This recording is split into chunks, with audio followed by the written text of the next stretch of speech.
What's going on, YouTube? So I'm back. I finished the video last night. The car started, it ran, everything sounds healthy on it. So now it's time to get the rear mount radiator water pump working. I'm gonna install the wires, make sure the flow is good. I'm gonna watch it flow and stuff like that. So let's get into that. Appreciate you guys for watching. Check it out.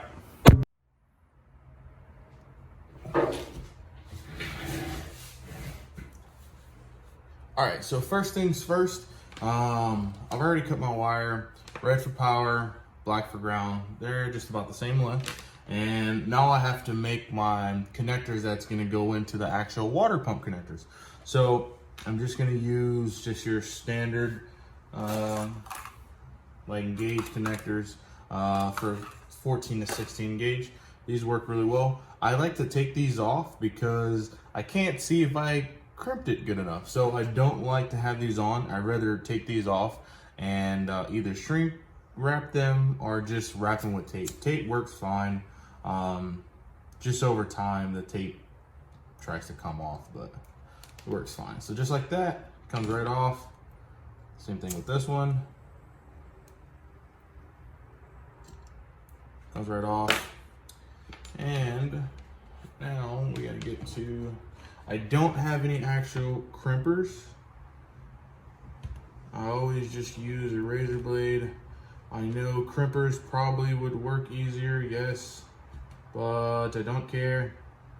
I either always break them because they're too cheap that I buy, or I lose them, or someone borrows them, I don't know. But we're going to just use this today. Works fine. I've built my car, the wiring harness, pretty much just doing this and that and this. So it'll be fine. Crimp this. So whenever you do this, or if you do this, make sure you get enough wire inside the actual connector so you can close it and you'll have good connection. I don't like to expose too much, but I want just enough. There's a little prong inside. I don't know if you'll be able to see that. That will stop it. So you can only use so many anyway. So right there is probably the limit, and that's almost perfect. So I cut it just about perfect. I always do one side first because it splits in the middle. I always do one side first, and the second side will go down after.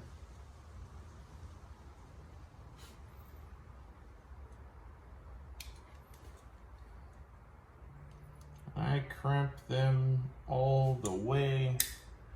I make sure that they're good. I'll even tighten it a little bit, crimp it. People are probably gonna say, oh, you do it wrong and this and that. Oh well, it works. This isn't going anywhere. The reason we made those lines is because I do not have the connector to this. So I have to make my own, basically, connectors. They will work pretty simple. They just slip on. So, and I'll tape this whenever I'm finished, but for now. And then that way I'll be able to disconnect that whenever I please. I'm going to connect it to these two wires. I'm gonna cut that in a second.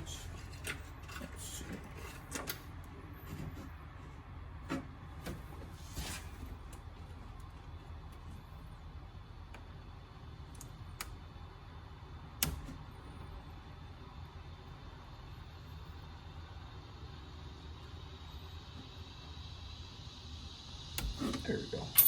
Oops. Okay, we're good. Just wires. All right, so now that these are free,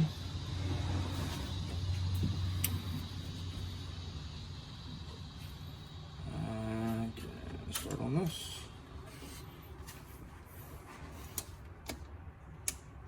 This is gonna be my power. This is gonna be my ground. So from there.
Okay, so now it's pretty much fully in. I just gotta zip tie the wires to where they're not just hanging. And I'm gonna back the car out and then reverse in because I want some of the water, if it comes out, it's just gonna go down the driveway.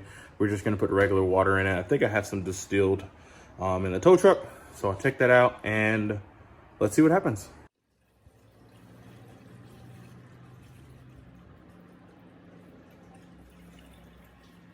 All right, so the rear mount pump is connected to this one. You should see water come out of this hose here. You'll see it come out. And I gotta flush this thing, it's dirty.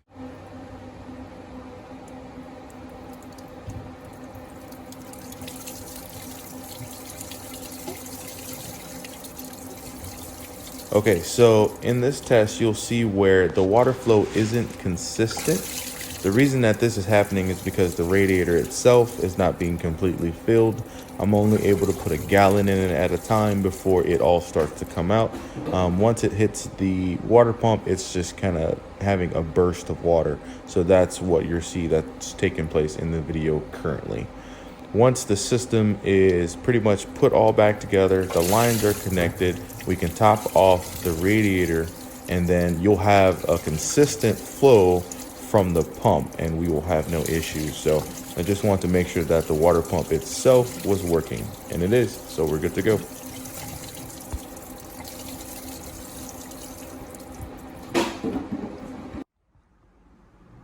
So the pump works, does exactly what I want it to do.